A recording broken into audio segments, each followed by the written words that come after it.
Ben সেবা, আমি আমি দেখতেছি আসলে মেয়ের বাড়াবাড়ি আমারও পছন্দ হইতেছে। আপনি কি দেখবেন? হ্যাঁ, আপনার মেয়ে চেয়ারম্যান হয়েছে তো কি হয়েছে? আমার পোলা তো মেম্বার, তো কি হয়েছে? কার সাথে কেউ কম আছে না? একদম উপরেই আছে। বেন সেবা, আমি আমার মায়েরা বুঝাইতেছি, জামাইরে যাতে পুলিশে না নেয় আমি সে ব্যবস্থা করতেছি। এখন বুঝান যায় আপনার মেয়ে আমি বুঝাইতেছি বেন সেবা। চেয়ারম্যান হয়েছে দেখে একেবারে সে যা খুশি তাই করে।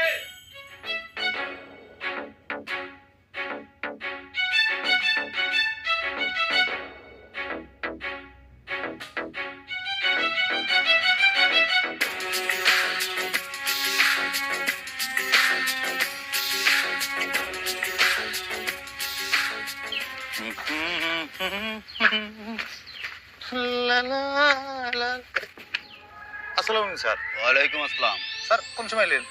এই তো এসেছি। আপনার ওয়াইফ হ্যাঁ। চেয়ারম্যান ম্যাম ফোন দিয়েছে, এই জন্য এসেছি। আচ্ছা আচ্ছা আচ্ছা, ম্যাডাম ফোন দিতে। আসেন স্যার, আসেন ভিতরে আসেন স্যার। হ্যাঁ, চা নাস্তা খাওয়ার জন্য আসিনি। আপনি তো নারী নির্যাতন করেছেন, আপনার ওয়াইফের গায়ে হাত তুলেছেন, সে ফোন দিয়েছে, তাই অ্যারেস্ট করতে এসেছি। আমার অ্যারেস্ট? আমার বউ? হ্যাঁ, আপনি নারী নির্যাতনকারী, আপনার ওয়াইফের গায়ে হাত তুলেছেন, এই জন্য উনি ফোন দিয়েছে, আপনাকে অ্যারেস্ট করার জন্য এসেছি। কি কর? খবরদার, আমার ছেলেরে অ্যারেস্ট করবেন না। আমার ছেলে নির্দোষ, আর কোনো দোষ নাই। অফিসার, এই মুরব্বী মহিলা যদি বেশি কথা কয় না, ওনার কোমরের দড়ি বাইন্দা ওনারও থানায় নিয়ে যাওয়ার ব্যবস্থা করেন। সেও কিন্তু আমার উপর অনেক অত্যাচার করছে। সি বৌমা, তুমি আমার এমন একটা কথা বলতে পারলা? যেই মানুষটা কোনোদিন তোমার সাথে উচ্চ স্বরে কথা কইনি, এই অভিযোগটা দেওয়ার আগে তোমার কি একটুও কষ্ট হয় নাই? তোমার একটুও কি গলাটা কাঁপে নাই? না, কাপে নাই। কবিতা, তুই কিন্তু সবকিছু তো খুব বাড়াবাড়ি করতেছিস। এত বাড়াবাড়ি ভালো না। শোন, আল্লাহ বেশি বাড়াবাড়িরে ফালাই দেয়। আব্বা, তুমি কিন্তু নিজের সন্তানের পক্ষ না নিয়ে আরেকজনের পক্ষ নিয়ে কথা কইতেছো। এটাও কিন্তু এক ধরনের গাদ্দারি। এই, আপনাদের ড্রামা বন্ধ করেন তো, সরকারি ডিউটিতে আছি, আপনাদের এই ড্রামা দেখার জন্য আসিনি।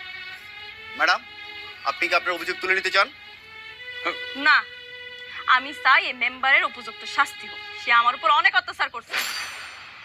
তাসকিন, জামানকে গ্রেপ্তার করো। এক মিনিট স্যার। তোমার এই অতিরিক্ত বাড়াবাড়ির ফল যে কতটা খারাপ হইব এটা তুমি ভাবতেও পারবে না। এটা একমাত্র আল্লাহই জানে। চলেন স্যার। বৌমা, আমি তোমার কাছে হাত জোর করি, তুমি আমার ছেলেটারে জেলে পাঠাও না। তুমি অভিযোগটা তুলে নাও মা। বিয়ে সাহেব আপনার কিছু বলেন না। আম্মা, এত মন গলানো কথা কয়ে তো কোনো লাভ নাই। আপনার পুলার না ঘাড়ের রক একটা পাকা আছে। এটা থানায় গেছে না, ওখানে গিয়ে